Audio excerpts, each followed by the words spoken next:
Tensions are escalating in East Asia as Japan shifts its military strategy. By the end of 2025, Japan plans to deploy its advanced Type 12 extended-range missiles in Kyushu, with a powerful range of 1,000 kilometers directly aiming at Beijing, Shanghai, and the strategic Zhoushan base of China's East Sea Fleet. But Japan isn't going it alone. The cutting-edge firepower from Mitsubishi Heavy Industries is backed by a new alliance between the US and Japan. On March 23rd, Japan launched its Joint Operations Command (JJOC), mobilizing 220,000 self-defense force troops for operational duties. Just days later, U.S. Defense Secretary Lloyd Austin confirmed the U.S. military in Japan would become part of a joint operations headquarters with the JJOC, marking a significant shift in military strategy. The mission is clear: to counter China's growing influence in the Indo-Pacific region. The Japanese Ministry of Defense has long had plans in place for this. The second phase of the missile's range could reach 2,000 kilometers, and the third phase would extend up to 3,600 kilometers. With the Type 12 in its second phase covering 2,000 kilometers, it could target key locations like Beijing, Shanghai, Zhuhai, and Milan, while also putting China's aircraft carriers and nuclear bases in the line of fire.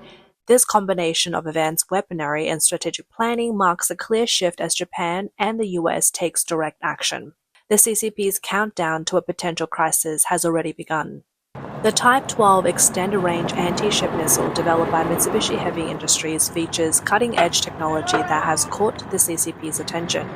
Its terrain-matching guidance system can hit targets even without satellite signals, allowing it to avoid island and strike with precision.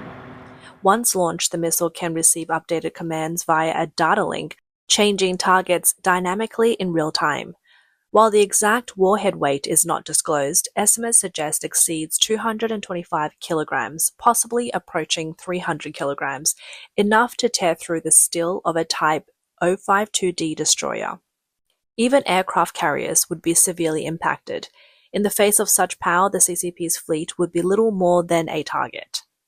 The missile's deployment method is highly flexible. It's mounted on a Mitsubishi 8x8 truck chassis with 2 missiles per vehicle. The guidance module can be changed based on missile needs, making it adaptable to different target types. On top of that, Japan's indigenous quasi-zenith satellite system provides high-precision GPS guidance, optimizing flight path planning to ensure the missile strikes its target accurately. The missile's speed is 0.9 Mach, which is not particularly fast. However, its low-altitude stealthy flight and small radar cross-section make it nearly invisible to the CCP radar systems. With its wings extended, the missile's range covers airports, bridges, and military ports, leaving the CCP with few places to hide. China's anti-ship cruise missiles, like the Ying-G18, only have a range of 650 kilometers and are technologically inferior. When Japan's Type 12 missiles extended to 1,000 kilometers, China's cruise missiles seemed outdated in comparison. Chinese anti-ship capabilities rely on high-speed ballistic missiles such as the Ying-G21 and Dongfei series. These missiles are fast and have long range, aiming to overwhelm targets with their speed. However, this strategy has limitations.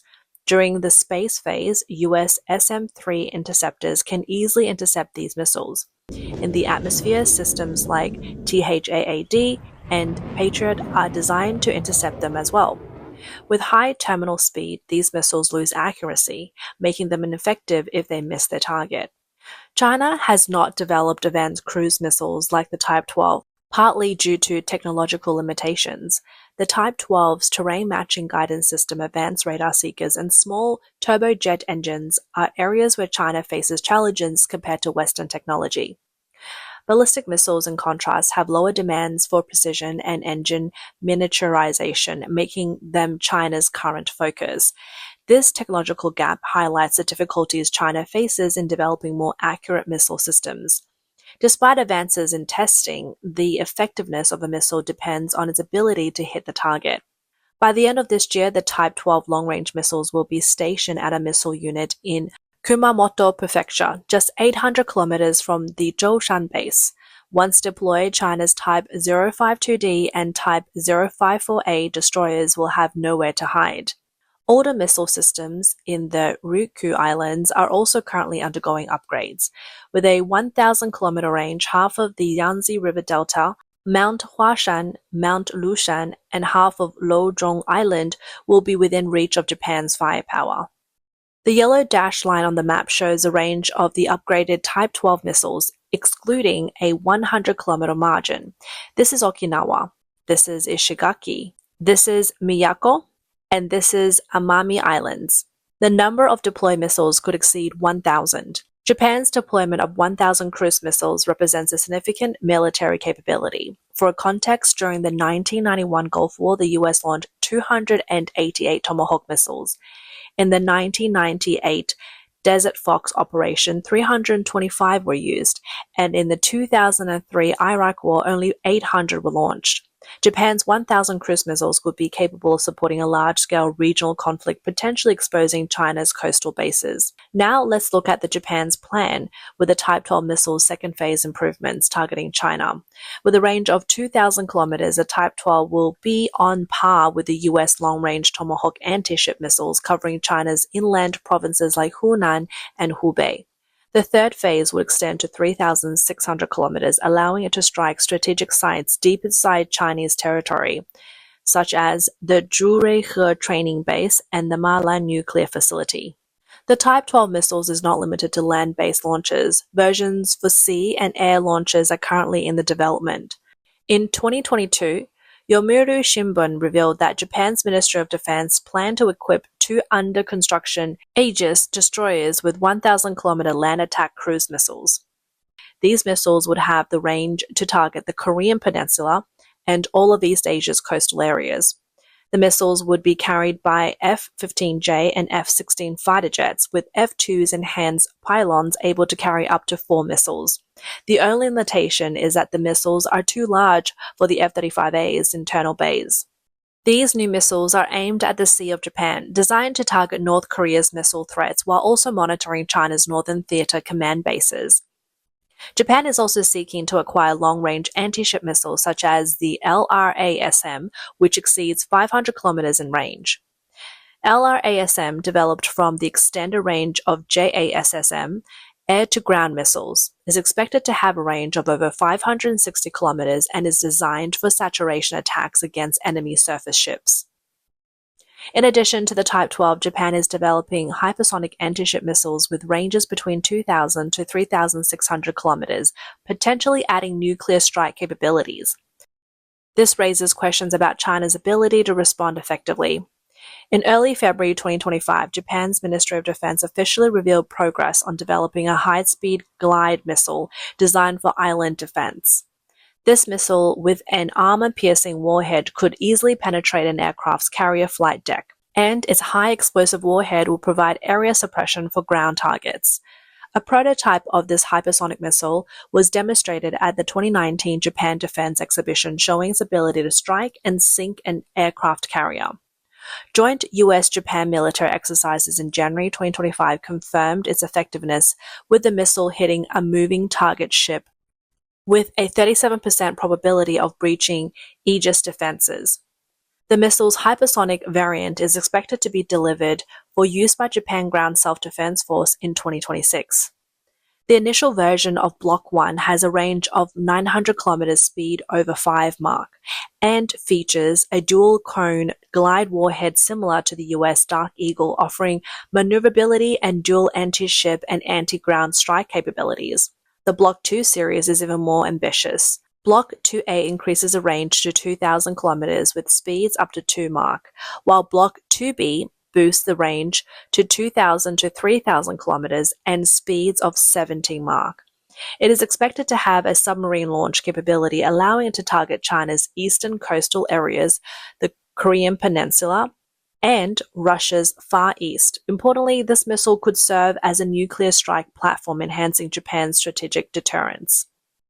In contrast, China's hypersonic missiles development includes the Dongfeng 17 with a range of 1,800 to 2,500 kilometers, speeds of 10 to 12 Mach, the Yingji 21 with a range of 1,000 to 1,500 kilometers, and the Dongfeng 26 which reaches 4,000 to 5,000 kilometers.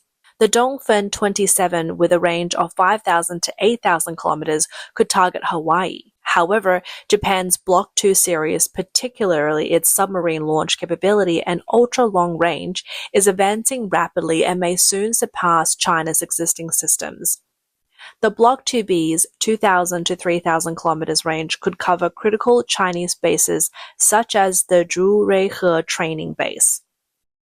Although China's hypersonic missile technology started earlier, systems like the Dongfeng 17 and Yingji 21 now lag behind Japan's Block II series in range and flexibility.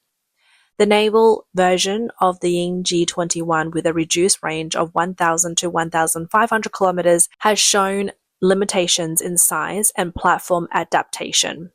While the Dongfeng 26 and the Dongfeng 27 have superior range, their traditional ballistic trajectory and high cost make them better suited for strategic deterrence rather than flexible tactical strikes. Against Japan's hypersonic missiles, with their maneuverability and submarine launch capabilities, China's existing missile defense system, whether mechanical interceptors or laser weapons, could face significant challenges. While Japan's missiles are capable of targeting China's coastal bases, China has yet to produce an effective countermeasure. Laser weapons, for instance, are still in the development phase.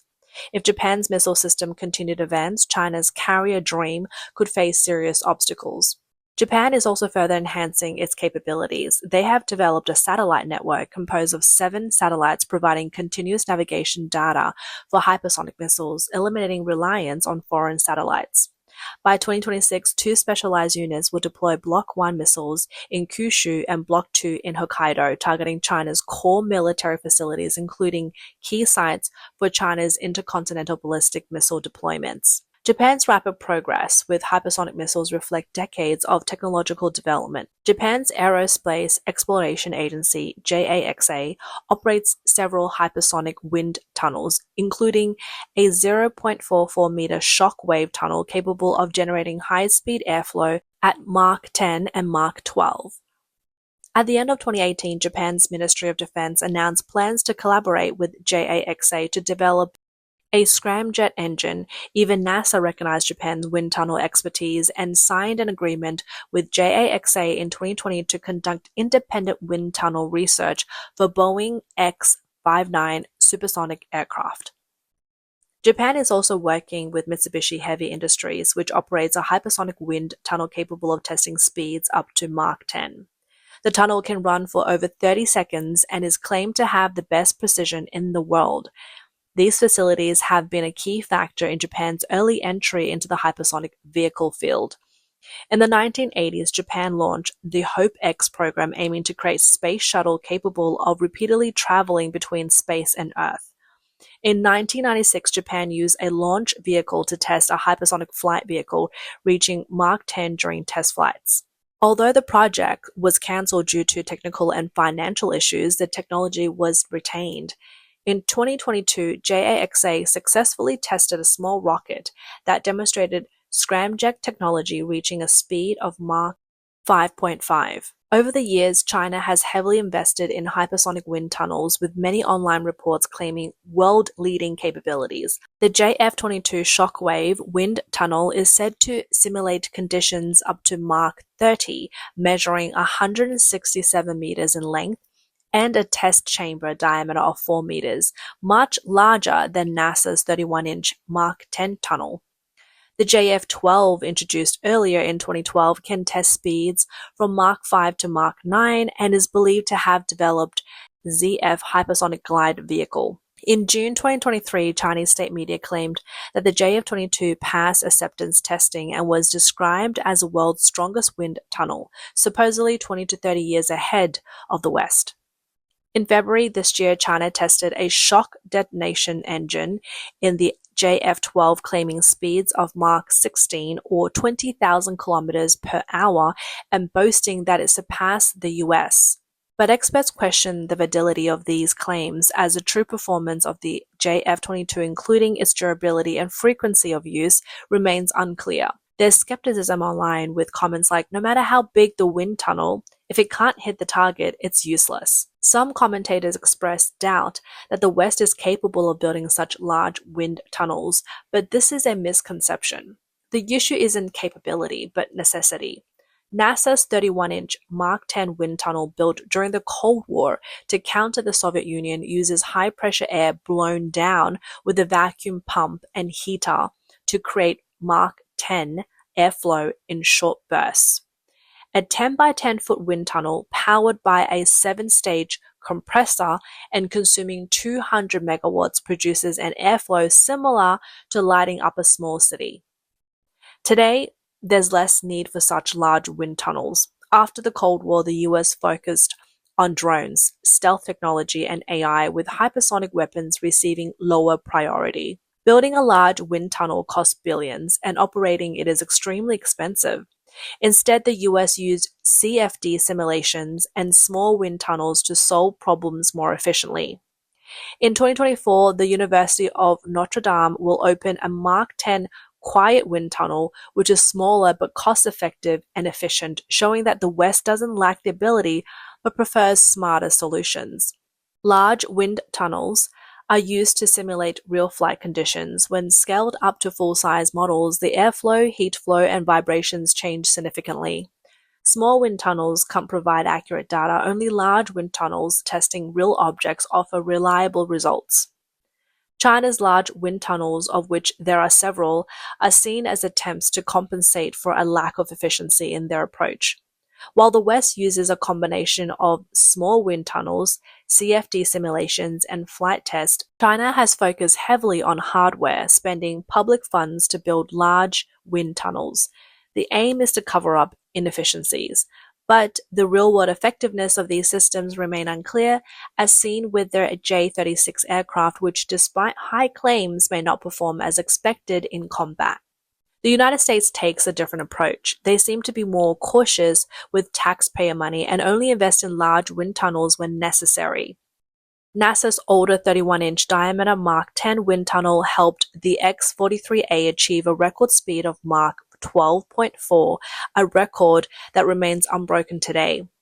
This was an actual flight, not a myth created by China's wind tunnels. Now, as China catches up, US Congress is likely to approve funding for a new wind tunnel. It won't need to be as large as China's, but it will certainly be larger and faster than current models. The US industrial base, with its expertise in material science, compressor technology, and control systems, can easily surpass China's imitations. Rebuilding the Mark 10 Plus wind tunnel is a quick task for the US. If competition with China becomes necessary, the US could develop a larger wind tunnel in no time. The US industrial base remains strong with advanced materials science, compressor technology, and control system that far exceeds China's efforts. When the US decides to take action, China's claims of technological leadership will likely be proven inaccurate. Using existing technology, the US can quickly develop a new Mark 10 Plus wind tunnel. So, no matter how large China's wind tunnels are, they will remain at a disadvantage. Behind this firepower is the strategic alliance between the US and Japan. Japan's Ministry of Defense has officially established the JJOC, which will unify command of 220,000 self-defense forces across land, sea, and air.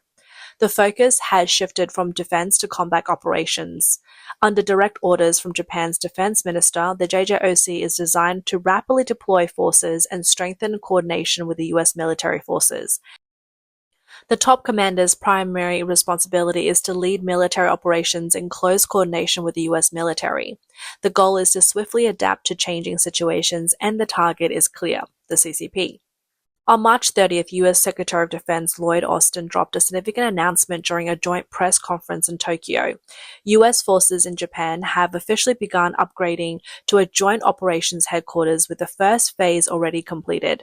This upgrade is designed to seamlessly integrate with Japan's newly established JJOC, ensuring real-time cooperation to address crises without delay. The goal is to counter the CCP's military, which has been active in the Indo-Pacific region, provoking tensions in the East and South China Seas. The US and Japan are now taking action to reduce the CCP's assertiveness. The upgraded headquarters will not only defend territory, but will also have the ability to launch offensive operations, putting the CCP under increased pressure. As a matter of fact, Secretary Austin also announced that the US Department of Defense will be sending additional personnel to Tokyo and Yokota Air Base to strengthen operational coordination between the US and Japan. The authority of the US military commander in Japan will be expanded with new responsibility focused on countering the CCP's military threats. Previously, the defense system was primarily orientated towards defensive operations, with radars, weapons, and computer systems set to react to threats. Now the entire system is being upgraded to enhance combat readiness, with a complete overhaul of command, control, and equipment configurations. Radar systems will now focus on identifying and tracking CCP naval forces. With the deployment of upgraded missile systems and advanced command structures, Japan's Type 12 extended range missiles and hypersonic weapons, along with US Tomahawk and LRASMs, create a powerful firepower network that directly targets China's coastal bases, including the Zhoushan base. This development marks a shift in strategy, positioning both countries to challenge China's aircraft carrier capabilities and significantly heightening the pressure on the CCP.